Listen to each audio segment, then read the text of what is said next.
자, 일단 간략하게 우리 아카데미를 설립하게 된 그 배경과 역사, 그것을 소개하도록 하겠습니다. 여기 로고가 보이시죠? 로고 위에 보시면 라틴어로 넥타멘 콘수마바투어라고 되어 있습니다.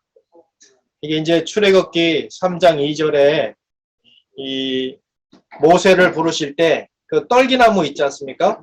떨기나무에 불이 붙었는데 떨기나무는 타지 않고 이상한 현상이 된 거예요. 그러니까 하나님의 현현 모습이죠. 그때 쓰여졌던 구절, 출애굽기 3장 2절이 바로 이것입니다. 불은 붙었는데 그러나 소진되지 않았다, 이런 표현입니다. 이것은 어떤 의미냐 하면 출애굽하기 전 그 애굽에서 종살이했던 이스라엘을 상징하는 것입니다. 그러니까 다시 말하면 하나님의 교회가 더 이상 이 땅에서 없는 것처럼, 그러니까 애굽이라는 이방 땅에서 종살이하기 때문에 없는 것처럼 보이고 거의 그 소멸된 것처럼 보이지만은, 불은 타고 있지만은, 그러나 실체적으로는 하나님의 교회는 전혀 사라지지 않는다는 것을 상징하면서, 표상하면서 그렇게 하나님께서 모세에게 소명하실 때 현현으로 나타내 주신 것입니다. 그리고 이 모양, 떨기나무에 불이 붙어 있는데 나무는 그대로 있는 이 모양과 이 지금 넥타멘 콘수멜 바토라는 이 로고 자체가 지금까지도 개혁교회를 상징하는 하나의 마크가 되겠습니다. 그래서 우리 여러분들이 관심을 가져주시고 이 마크를 여러분들이 사용하셔도 되겠다, 이렇게 생각이 됩니다. 여기 밑에 이제 개혁교회와 신학 아카데미에 보시면 아카데미아 앗 레포르만담 에클레시암 앳 레포르마탐 에클레시암, 이렇게 되어 있습니다. 그러니까 정확히 말하면 이 아카데미아는 무엇을 지향한 아카데미인가 그랬을 때 여기 교회와 신학인데 그 앞에 수식하는 레포르만담과 레포르마탐 이렇게 조금씩 다르죠. 네? 하나는 레포르만담 되어 있고 하나는 레포르마탐이 되어 있습니다. 이것은 무슨 의미냐 하면 레포르마탐 테올로기아는 우리가 많이 접했던 부분입니다. 기존에 우리가 개혁신학을 존중히 여기는 분들이 16세기와 17세기 개혁신학의 절정이 있었던 그 시대를 살펴보면서 과연 개혁신학, 그것도 이렇게 통용되는 개혁이라는 의미가 아니고 역사 속에서 이 신앙 고백을 따라서 정착된 역사적 정통 개혁신학이 무엇인지를 여러 면에서 발굴하고 탐구하고 소개하였죠. 그래서 개혁된 신학을 우리가 연구를 했습니다. 그런데 그렇게 해서 세워진 교회는 개혁되어야 하는 교회죠. 그래서 이 레포르만담 에클레시암 할 때 이 레포르만담이라는 것은 수동태의 의미가 좀 있습니다. 당위의 의미가 있는 거죠.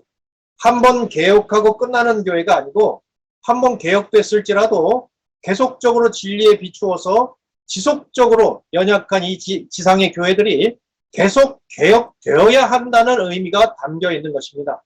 그래서 기준이 되는 레포르마타 에클레시아, 그것을 이 아카데미에서 지향하는 것이고 그 개혁된 신학을 토대로 하여서 개혁된 교회, 그러나 개혁되어야 하는, 항상 개혁되어야 하는 교회, 셈페르 레포르만담 에스트, 항상 개혁되어야 하는 교회로서 이 연구소가, 이 아카데미가 그 교회를 설립하는데 하나의 그 모티브 역할, 허브 역할을 하겠다는 의미가 여기 담겨 있는 거예요. 그래서 앞자를 따가지고 A, R, E, R, T, 그래서 이 라틴어 발음으로 레르트 이렇게 표현하는 것입니다.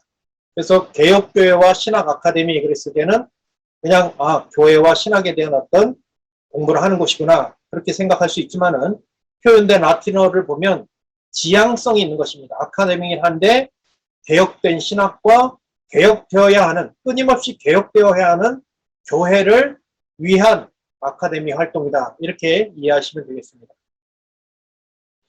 자, 대체적으로 오늘 소개할 것은 이렇게 간략하게 이제 개혁교회와 신학 아카데미에 대한 소개, 설립 취지, 그리고 향후 어떤 활동을 할 것인지, 그리고 지금 현재 어떻게 조직되어 있는지, 그리고 함께 일하는 앞서서 수고하시는 실행위원들이 어떤 분들이 있는지를 소개하고 또 가능하다면 지금 화면상에 보이는 서로 상호간의 연구회원, 준회원 간에 서로 이렇게 좀 얼굴을 서로 익히면서 간략하게 자기소개를 하는 시간을 가졌으면 좋겠습니다. 일단 이 아카데미는 지금 말씀드린 것처럼 크게 세 가지 좀 중요한 주제를 우리가 가지고 있습니다. 하나는 신학을 전수하는 기관으로서의 역할, 그리고 또 다른 하나는 교회를 설립하는 데 어떤 도움을 주는 그런 아카데미, 그리고 여기에 함께하는 연구회원, 준회원, 또 앞으로 있을 후원회원, 평신도들까지 전체가 개혁신앙이라는 것에 뜻을 함께하는, 일을 함께하는 동역자들은 많이 있을 수 있습니다. 그죠? 목회를 하는 분들, 전도사님들, 강도사님들, 동역자일 수는 있어요. 이 땅에 동역자들은 많아요. 일의 종류가 같은 거죠. 그러나 일이 같지 않아도, 목회자가 아니어도, 혹은 같은 목사가 아니고, 혹은 다른 어떤 선교사라고 할지라도 뜻을 같이 하면 동지가 될 수 있는 것입니다. 내가 목사로서 이런 개혁신앙의 뜻을 가지고 교회를 섬기는 일을 하는가 하면 개혁교회에 소속된 일반 평신도는 그 뜻을 가지고 그 교회를 세워나가는데 함께 협력하는 동지가 되는 거죠. 그래서 직분은 다를지라도, 또 하는 역할은 다를지라도, 또 교단은 서로 다를지라도 얼마든지 이 아카데미를 통해서 서로 간의 동지의식, 멤버십을 가져나갈 수 있다. 그래서 이 세 가지 개혁신학을 전수하는 그런 기관으로서, 그리고 교회를 설립하는 데 있어서 개혁신앙으로 교회를 어떻게 이 땅 가운데 설립하는 게 좋은가. 거기에는 교회법이랄지, 교회 정치랄지, 또 예배 모범 같은 경우도 각 개별 교회마다 다 다른데 우리가 연구하고 참조하여서 그걸 발굴하여서 예배 순서에 있어서도 왜 이렇게 순서를 갖추어져야 했는가를 우리가 고증하면서 우리 시대에 그것을 얼만큼 잘 적용할 수 있는지, 그래서 예배 모범도 통일되게 하고 또 고백하는 신앙 고백도 신앙 교육도 가정 교육도 함께 나누어서 개혁교회를 이 땅 가운데 함께 세워나가는 기반을 제공하는 것이 아카데미 하는 일입니다. 자, 이렇게 세 가지 목적을 가지고 아카데미가 설립된 것이고, 이런 일들은 제가 학생 시절에 벌써 25년이 넘었죠.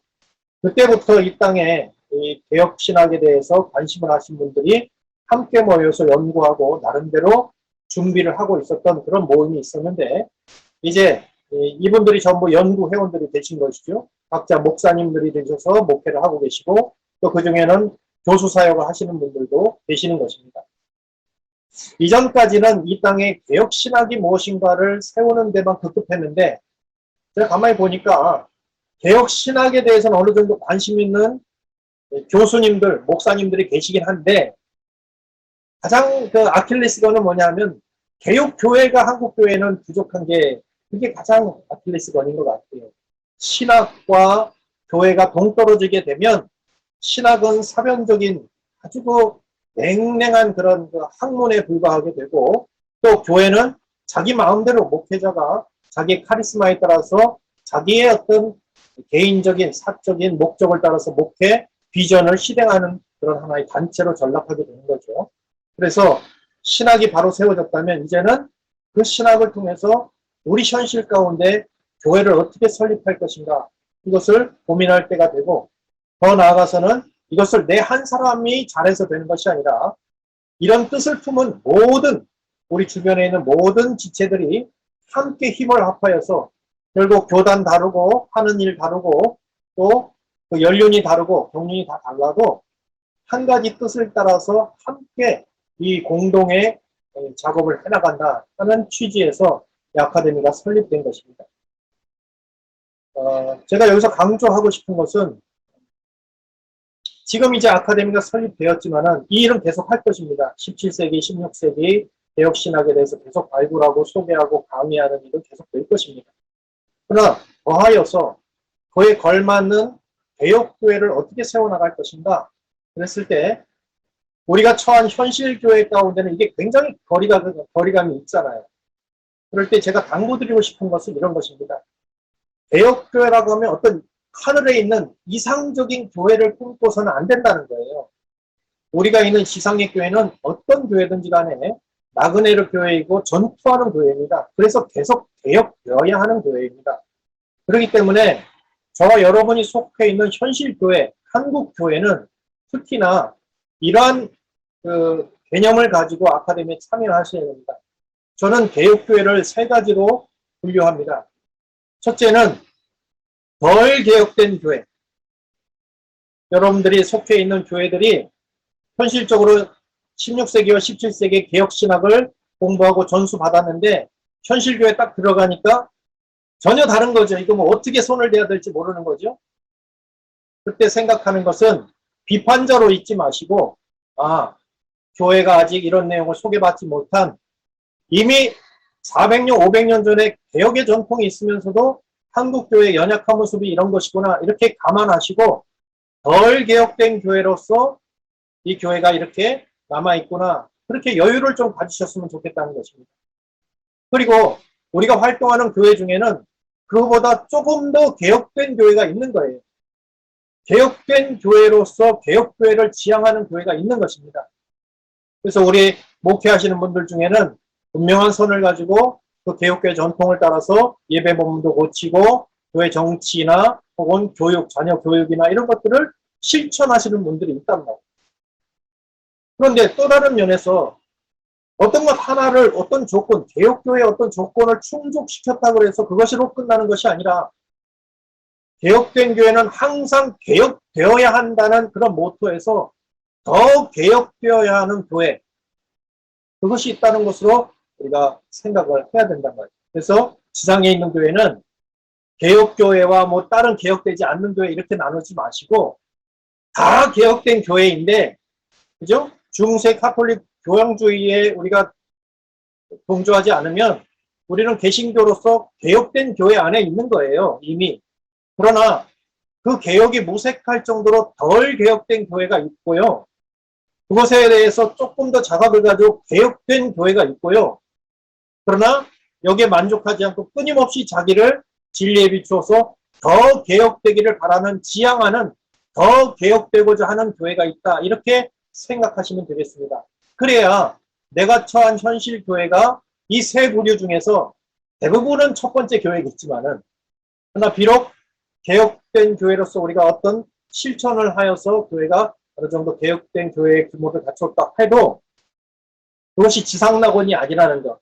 거기에 멈추지 않고 지속적으로 성도들에게 개혁된 신앙은 무엇인지 소개하고 가정교육을 시키고 그리고 교회를 끊임없이 계속적으로 하나님 앞에서 전투하는 교회답게 개혁되어야 하는 것으로서 인식을 해야 그래야 이제 이 아카데미에 들어오는 모든 연구회원이나 혹은 준회원들이 여유를 가지고 이 일에 동참할 수 있게 된단 말이죠.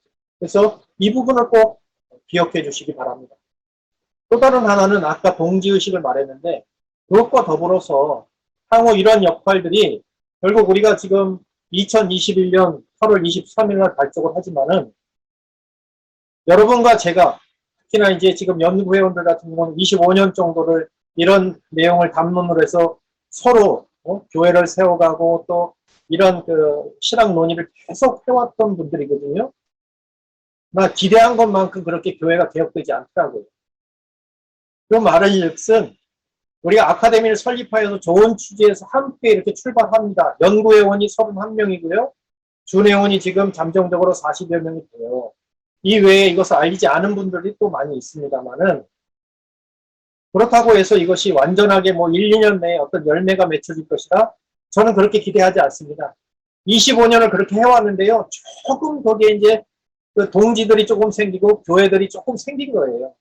그러면 지금 출발하는 이 시점에서 앞으로 한 세대를 내다보면서 우리가 함께 이 일을 다시 한번 도모해보자 하는 그런 뜻이 있습니다. 그래서 첫 술에 배부르지 않고 앞으로 이러한 노력을 가진 이러한 지향성을 가진 함께하는 목회자, 전도사님들, 강도사님들, 또 일반 평신도들, 장로님들, 집사님들이 함께 이 뜻을 같이 하여서 한 세대를 내다보면서 내가 이 땅을 떠났을 때 유산으로 어떤 교회를 남겨줄 것인가를 전망하면서 아카데미 일을 함께 이렇게 도모해 나가는 그런 역사의식이 저와 여러분들에게 공유되었으면 하는 바람입니다. 이러한 취지하에 이제 구체적으로 어떤 활동을 할 것인가 하면 크게 5가지 일입니다. 하나는 정기적인 강좌를 개설하는 것입니다. 이미 이런 것을 시도해 본 적이 있는데요. 1년에 4블록으로 강좌를 진행하는 것입니다. 한 블록이 8주가 되겠습니다. 그러니까 학기처럼 되는데 블록으로 제가 지정을 한 거예요. 그래서 1사분기, 2사분기, 3사분기, 4사분기를 나누어 가지고 8주를 한 블록으로 해서 정기 강좌를 하고 1년에 4회를 강좌를 하는 것입니다. 이때 할 것은 우리 정통 개혁신학의 유산을 발굴해서 소개하고 또 목회자 중에서 그런 전통 가운데 교회를 이루고 있는 분들을 섭외를 해가지고 강좌를 부탁하는 것이죠. 그래서 여기에는 주로 준회원들이 여기 참여할 수 있겠고요. 그러나 연구회원들도 함께 동참할 수 있을 것입니다. 두 번째는 연구회원 정기 모임이 있습니다. 이것은 매월 해왔던 일인데 개혁신학을 다시 우리가 발굴하고 연구하고 소개하는 일이고 특히 옛날 서적들을 우리가 다시 한번 살펴보고 신앙고백이랄지 요리문답서랄지 예배보험이나 교회법 같은 것들을 연구하는데 우리 가운데 연구할 수 있는 역량과 강의할 수 있는 역량이 충분하지만은 이 아카데미의 취지는 우리 외에 우리 바깥에 예를 들어서 어떤 종교개혁가 중에 어떤 한 인물의 예배 모범이나 정치 이런 것에 대해서 우리가 좀 더 세부적으로 또 구체적으로 연구를 할 수 있다면 거기 전문가를 우리가 초빙해가지고 강좌를 맡기는 것입니다. 그래서 그분에게 강의 집을 좀 요청을 하고 물론 거기에 대해서 정당한 사례를 해야 되겠지요.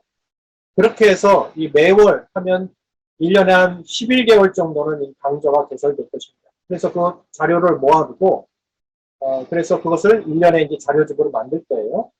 그런 연구회원을 위한 모임을 매월 할 것입니다. 세 번째는 전 회원을 대상으로 해서 분기에 한 번씩, 그러니까 정기 강좌가 끝난 다음에 한 8주니까 나머지 한 4주 내에 정기적으로 세미나를 포럼 형식으로 해가지고 이때는 기조연설을 하시는 분들을 2분이나 3분 정도를 초빙해가지고 연구회원과 전 준회원이 함께 모여서 강좌를 들을 수 있는 그런 공간을 마련하려고 합니다. 그랬을 때는 기존에 있는 연구회원과 또 지금 목회를 지향하고 있는 준회원들이 함께 만나서 교제할 수 있는 장도 될 것이고요. 이것이 강의로 인해서 유익도 있지만은 서로 간에 멤버십도 되고 그것이 또 하나의 여러분들의 정체성을 확보하는데 확인하는데 좋은 그런 장이 될 것이라고 그렇게 생각이 됩니다. 네 번째 같은 경우에는 1년에 한 차례, 그러니까 제가 생각할 때는 겨울 1월 중에 1년에 한 번 정도는 전체 회원들이 모여서 수련을 하는 것이 어떨까 생각을 합니다.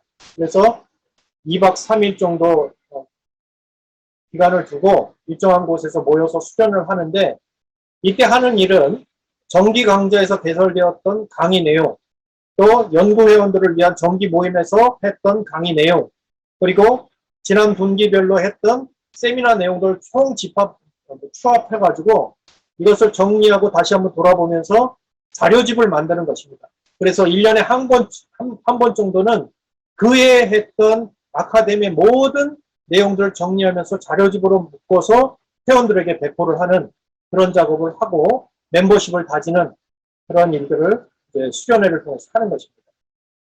그리고 이제 가장 우려가 되는 것이 이제 마지막 5번째 소식지 발행인데요. 이것은 한 장 정도의 간략한 그 페이퍼 형식으로 해가지고 때로는 이제 여러분들 중에 어떤 칼럼을 써서 저에게 주셔도 되고요.